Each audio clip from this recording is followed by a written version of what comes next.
আমি বিশ্বাস করি ডক্টর ইউনূসের এমন অ্যাকশন বা এমন সিদ্ধান্তে সারা বাংলাদেশের দল মত নির্বিশেষে সবাই এই খবরটাতে খুশি হবেন। সাবেক স্বরাষ্ট্রমন্ত্রী আসাদুজ্জামান খান কামাল তিনি কিন্তু খুবই গুরুতর আহত। তখন সেখানে উত্তেজিত জনতা তাকে মাঝপথে ধরে ফেলে এবং তাকে বেদম মারধর করে গুরুতর আহত করে পিটায়। চূড়ান্ত খেলা খেলে দিলেন নোবেল বিজয়ী ডক্টর মোহাম্মদ ইউনূস। বিশ্ব নেতারা বিস্মিত। বাংলাদেশের রাষ্ট্রযন্ত্রের বিভিন্ন পর্যায়ে শেখ হাসিনার প্রেতাত্মারা এখনো দলে দলে, মানে তারাই খুব হাতে গোনা কয়েকটি জায়গায় গত কয়েকদিনে পরিবর্তন এসেছে, তাছাড়া বাকি প্রায় সকল জায়গায় শেখ হাসিনার প্রেতাত্মারা বসে আছে। আল্লাহর কি খেলা! হাসিনার সেই নিজের হাতে গড়া আন্তর্জাতিক অপরাধ ট্রাইব্যুনালে এবার তারই অপরাধের বিচারের প্রক্রিয়া শুরু করা হচ্ছে, সাথে থাকছে তার সাঙ্গপাঙ্গরা। এবং একটা নতুন প্রশ্ন আমাদের সামনে এসে হাজির হয়েছে, সেটা হলো বিডিআর বিদ্রোহ, যেটা এইভাবে বলা হয়, যেটা আদতে বিদ্রোহ ছিল না। এবং এই প্রশ্ন এসে হাজির হয়েছে শেখ হাসিনা নিজে এই হত্যাকাণ্ডের সাথে জড়িত ছিলেন। প্রিয় দর্শক বন্ধু, আসসালামু আলাইকুম। নতুন একটি নিউজ ভিডিওতে আপনাদের জানাচ্ছি স্বাগতম। এইমাত্র পাওয়া খবর, তাজা এবং গরম খবর। প্রিয় দর্শক বন্ধুরা, ডক্টর ইউনূস কিন্তু নতুন অ্যাকশনে যাওয়া শুরু করে দিয়েছে এবং আওয়ামী লীগ শেখ হাসিনাকে সতর্ক বার্তা আবার দিয়ে দিয়েছে।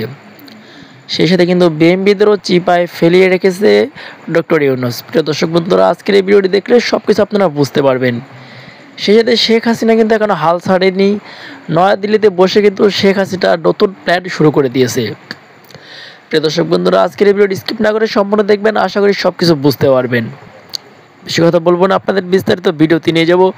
বিস্তারিত ভিডিওটি দেখার আগে একটি রিকোয়েস্ট, যারা এখনো চ্যানেলটি সাবস্ক্রাইব করে রাখেন, এই চ্যানেলটি সাবস্ক্রাইব করে দিয়ে পাশে থাকা বেল আইকনটি বাজিয়ে রাখুন। ইতিমধ্যে যারা সাবস্ক্রাইব করে দিয়েছেন সকলকে জানাচ্ছি অসংখ্য ধন্যবাদ। প্রিয় দর্শক বন্ধুরা, তাহলে চলুন এই ভিডিওটিকে লাইক দিয়ে আমরা ধারাবাহিকভাবে সেই বিস্তারিত ভিডিওগুলো একের পর এক দেখে আসি। বিশ্বাস করি ডক্টর ইউনূসের এমন অ্যাকশন বা এমন সিদ্ধান্তে সারা বাংলাদেশের দল মত নির্বিশেষে সবাই এই খবরটাতে খুশি হবেন। ডক্টর ইউনূসকে এনটি আওয়ামী লীগ এই মুহূর্তে ভাবার কোনো কারণ নাই। কিছু কিছু ক্ষেত্রে যখন তিনি সংস্কারগুলো করছেন, কারণ এই সংস্কারগুলোর সুফল আপনি আওয়ামী লীগ হন, আপনি বিএনপি হন, জামাত হন, জাতীয় পার্টি হন, হিন্দু হন, মুসলিম হন, এই সুফলটা পুরো জাতি উপভোগ করবে।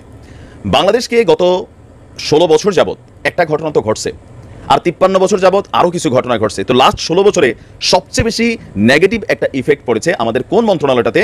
শিক্ষা মন্ত্রণালয়ে।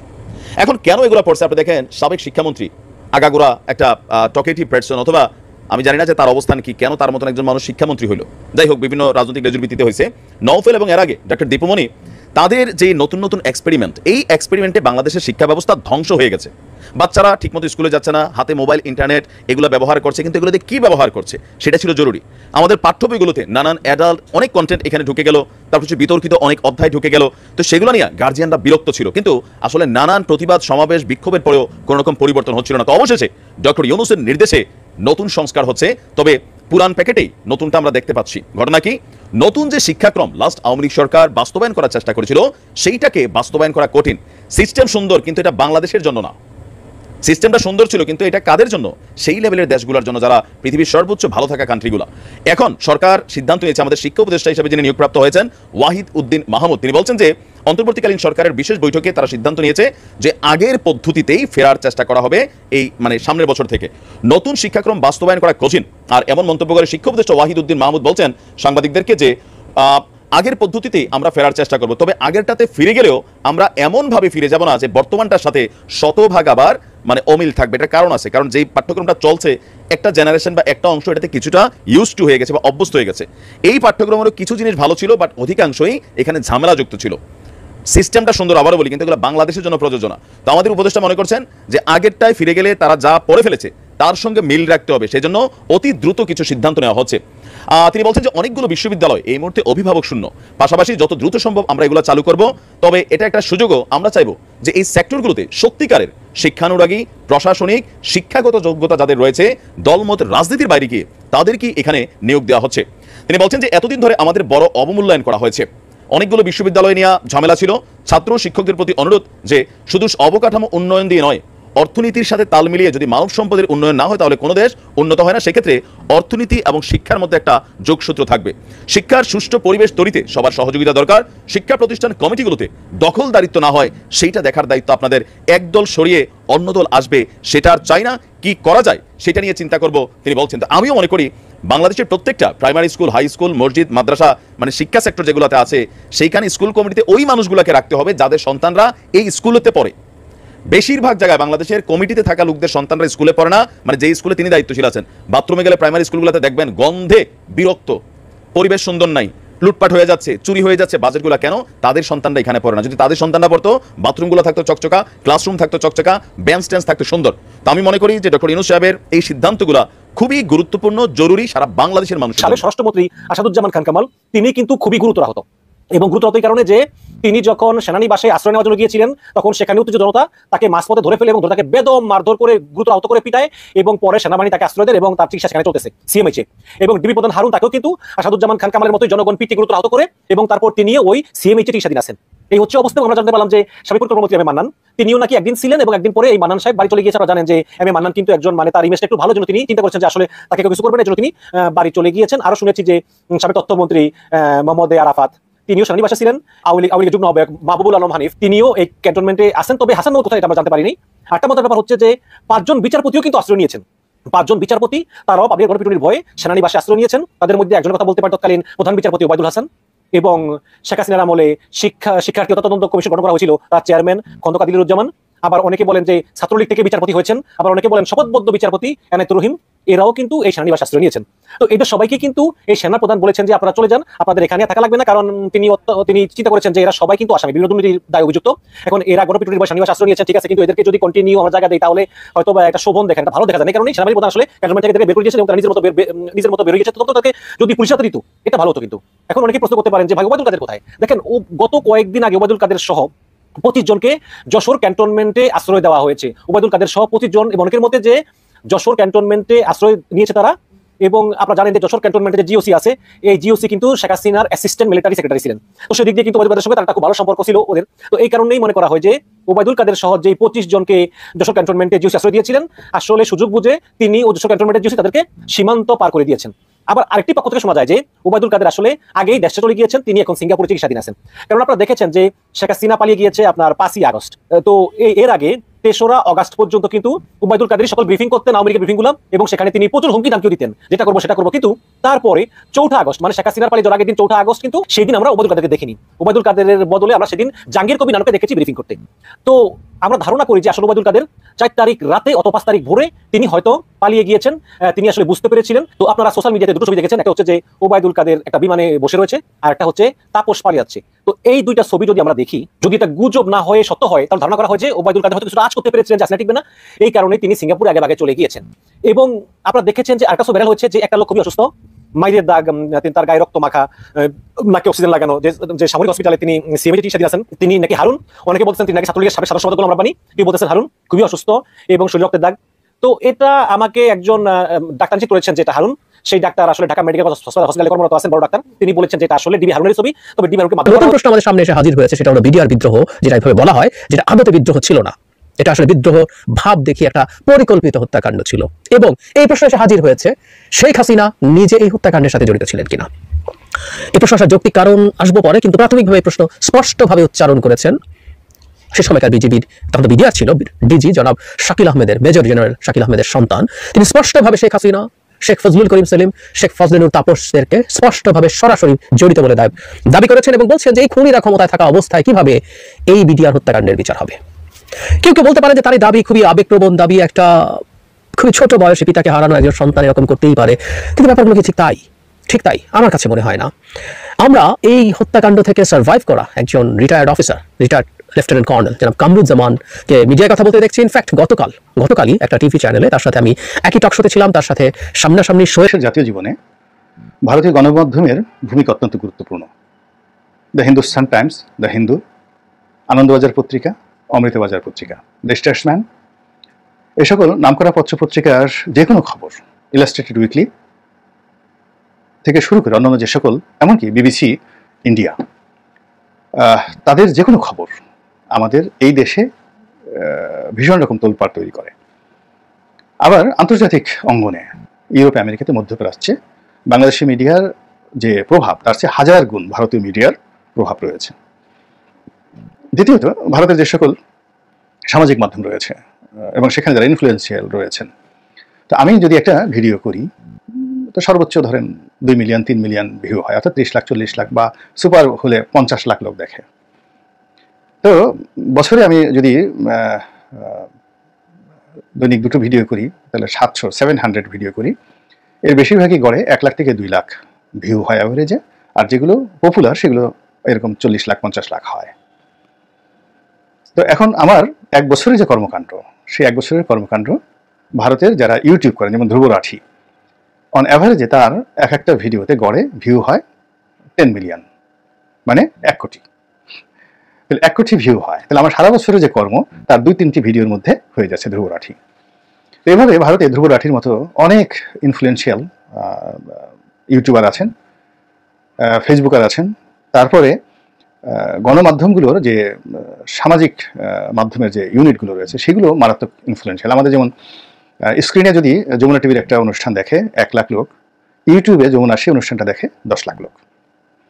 তদ্রুপ ভারতের এরকম অনেকগুলো মিডিয়া রয়েছে, যেমন এনডিটিভি, সে যখন একটা অনুষ্ঠান প্রচার করে, তো তার একটা অনুষ্ঠান যখন স্ক্রিনে দেখে 1 লাখ লোক, সেটি 10 গুণ দেখে ইউটিউবে।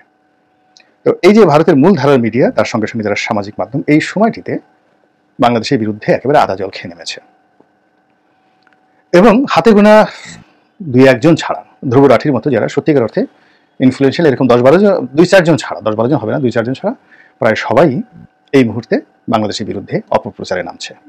সীমাহীন অপপ্রচার, অকথ্য ভাষায় ভারতীয় জনগণকে এমনভাবে উত্তেজিত করছে যে বাংলাদেশ থেকে অচিরেই 2 কোটি হিন্দু ভারতে আশ্রয় নেবে। এবং এই 2 কোটি হিন্দু ভারতে যদি আশ্রয় নেয়, তাহলে ভারতের অর্থনীতিতে কি সমস্যা হবে, রাজনীতিতে কি সমস্যা হবে, এবং সীমান্তে কি সমস্যা হবে, এই ভীতিকর একটি গুজব তারা ছড়াচ্ছে। দ্বিতীয়ত, তারা বলার চেষ্টা করছে যে বাংলাদেশে শেখ হাসিনাকে যেভাবে বাংলাদেশ থেকে তাড়ানো হয়েছে, এটি নির্মম, এটি অন্যায়, এটি অসাংবিধানিক, এবং চীনের এবং আমেরিকার চক্রান্তে, এবং বাংলাদেশে একটা উগ্র জঙ্গিবাদ তৈরি হয়েছে। এই জঙ্গিবাদের চক্রান্তে শেখ হাসিনা ক্ষমতাচ্যুত হয়েছে। তো কাজেই শেখ হাসিনাকে আবার ক্ষমতায় বসাতে হবে, প্রয়োজনে বাংলাদেশে ভারতীয় সৈন্য সমাবেশ ঘটাতে হবে, এবং যা কিছু করা দরকার শেখ হাসিনাকে ক্ষমতায় বসানোর জন্য যা করা দরকার সবকিছু করতে হবে, এবং দরকার হলে বাংলাদেশকে অধিকার করতে হবে, সিকিম বানিয়ে ফেলতে হবে, কাশ্মীর বানিয়ে ফেলতে হবে। এইরকম প্রচারণা, কোটি কোটি লোক এই দৃশ্য দেখছেন, এবং তাদের মধ্যে একটা, যাকে বলা হয় একটা বিক্ষোভ, ভারতীয় নাগরিকদের মধ্যে একটা বিক্ষোভ তৈরি হয়ে যাচ্ছে এই বাংলাদেশের বর্তমান রেজিমের বিরুদ্ধে, বিএনপির বিরুদ্ধে, জামাতের বিরুদ্ধে, ডক্টর ইউনূসের বিরুদ্ধে। এই জিনিসগুলো এত বিরক্তিকরভাবে উপস্থাপন করা হচ্ছে, বিশেষ করে কতগুলো মেয়ে আছে যারা একেবারে কটকটানি বলা হয় দেখে, এমন বিশ্রী ভাষায় তারা কটকট করে কথাবার্তা বলেন যেগুলো শোনা যায় না। তো সেইভাবে তারা প্রচারণ চালাচ্ছেন। এর ফলে আমাকে বাংলাদেশের অনেকেই বলেছেন যে ভারতীয় মিডিয়ার এই যে দালালি, তাদের মুনাফিকি, তাদের এই যে ভুল তথ্য পরিবেশন, তাদের যে চক্রান্ত, এই বিষয়গুলো নিয়ে ভিডিও বানানোর জন্য। আসলে আমার বা আমাদের যারা, ইভেন আমাদের মধ্যে যাদের সবচেয়ে বেশি ভিউ হয়, সেটা পিনাকির ধরেন বেশি ভিউ হয়, কিন্তু ভারতীয় যে সকল মিডিয়া, তাদের কাছে আমরা এখনো পর্যন্ত নস্যি। আমি আছি, শাহেদ আলম আছে এই সময়টাতে করছে, তারপরে পিনাকি আছে, বাংলাদেশে মোস্তফা ফিরোজ আছে, ডক্টর জাহিদ আছে, আমরা চেষ্টা করে যাচ্ছি, কিন্তু ওদের মুখের কাছে আসলে আমাদের মুখ খুবই ছোট। এবং আমাদের বাংলাদেশে যেমন আমার কথা শুনে বাংলাদেশের মানুষ, আমরা ভারতদের মতো এত ঐক্যবদ্ধ হতে পারি না। ভারত যেমন তাদের যারা সোশ্যাল ইনফ্লুয়েন্সার, সামাজিক মাধ্যমে যারা খুবই জনপ্রিয়, তাদের বক্তব্য দ্বারা তারা মারাত্মকভাবে ইনফ্লুয়েন্স হয় এবং সরকারের উপর চাপ প্রয়োগ করে। কিন্তু আমাদের দেশে ইউটিউব যারা করেন, ফেসবুকে যারা বক্তব্য দেন, তাদেরকে খুব যাকে বলে ফালতু টাইপের মানুষ মনে করা হয়, যে দেখুন কাজ নাই কর্ম নাই, সারাক্ষণ বসে ইউটিউবে বকর বকর করে, নেতিবাচক কথা বলে, আর টাকা উপার্জনের ধান্দা করে। কিন্তু এর মাধ্যমে যে সচেতনতা সৃষ্টি করা হচ্ছে, বা এর মাধ্যমে যে ইতিবাচক দিক রয়েছে, এবং ইউটিউবারদের কথাকে কোট করে সরকারের উপর চাপ প্রয়োগ করার জন্য সরকারি বেসরকারি আমলা কামলা থেকে শুরু করে সাধারণ জনগণ ভারতে যেভাবে অ্যাক্টিভেট করে, প্রতিক্রিয়া দেখায়, তারপরে যেভাবে রাস্তায় নামে, ওটা বাংলাদেশে হয় না। তারপরেও যেহেতু সবাই বলছেন, আমি বলছি যে ভারতে যেভাবে মিডিয়া কু হচ্ছে বাংলাদেশের বিরুদ্ধে, এটার বিরুদ্ধে যদি কার্যকর ব্যবস্থা আমরা সম্মিলিতভাবে নিতে না পারি, রাষ্ট্রীয়ভাবে যার যার অবস্থান থেকে যে যতটুকু পারি সামাজিক মাধ্যমে এই ভারতের এই চক্রান্তের বিরুদ্ধে যদি আমরা দাঁড়াতে না পারি, তাহলে আলটিমেটলি ভারত সরকার যদি তাদের জনগণ দ্বারা ইনফ্লুয়েন্স হয়ে যায়, বাংলাদেশের বিরুদ্ধে একটি নেতিবাচক সিদ্ধান্ত নেয়, আসলে আমরা এখনো ভারতের সাথে এইভাবে ফাইট করার মতো পর্যায়ে নেই। আমরা বিরোধিতা করতে পারি, এখানে বসে লম্পজম্ব করতে পারবো, ভারতকে গালাগাল দিতে পারবো, কিন্তু সত্যিকার অর্থে ভারতের যে কোনো আগ্রাসন, সেটা অর্থনৈতিক আগ্রাসন, সামরিক আগ্রাসন, কূটনৈতিক আগ্রাসন, সেটি মোকাবেলা করার মতো অবস্থা আমাদের কিন্তু এখনো হয়নি। তো কাজেই একেবারে সমূলে বিনষ্ট করার জন্য এই যে একটা চক্রান্ত হচ্ছে মিডিয়ার মাধ্যমে, এটিকে মোকাবেলা করার জন্য আমাদেরকে কাজ করতে হবে।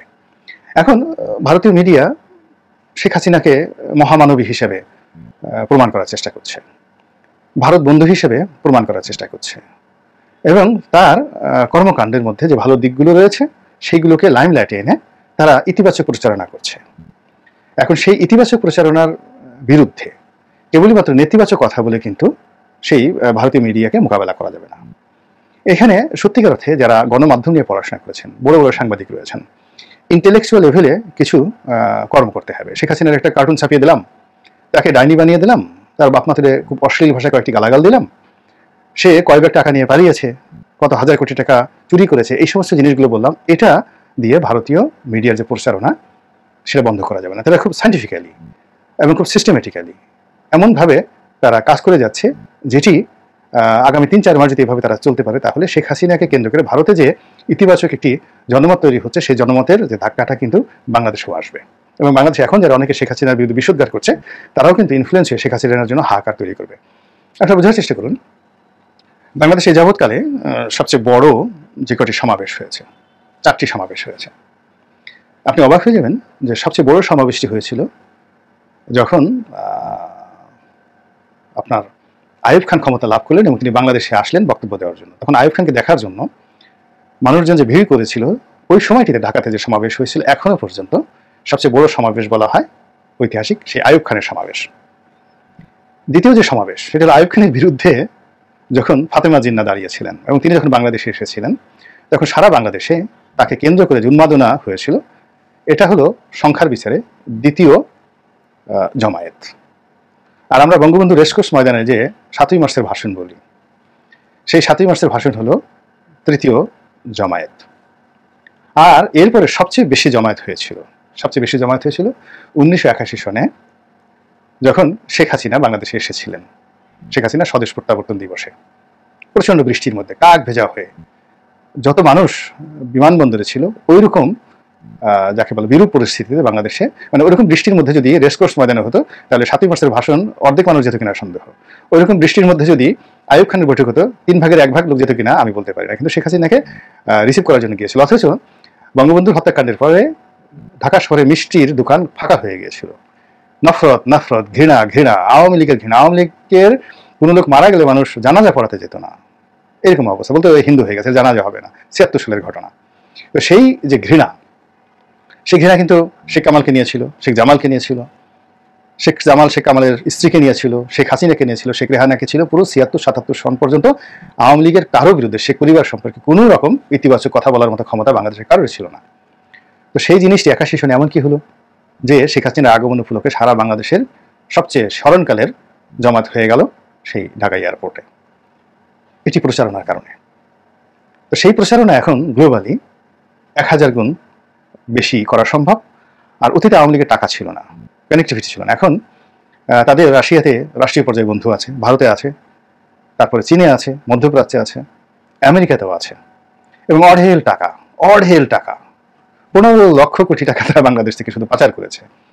ফলে এই টাকা নিয়ে যদি তারা মাত্র বছরখানিক প্রচারণার সময় পায়, সেই সময়টাতে শেখ হাসিনা বেঁচে থাকবেন কিনা আমি বলতে পারি না। তবে জয়, পুতুল বা শেখ রেহানার ছেলে ববি, তার মেয়ে টিউলিপ বা রূপন্তী, তারা যদি এয়ারপোর্টে আসে, আল্লাহ মাফ করুন, কি যে অবস্থা তৈরি হবে এটি আমি এখন কল্পনাও করতে পারছি না। এবং এই শুরুটা খুবই সায়েন্টিফিক্যালি ভারতীয় মিডিয়া করছে, এবং যারা এটাকে অপছন্দ করেন তারা লাফাতে পারেন, গালাগাল দিতে পারেন।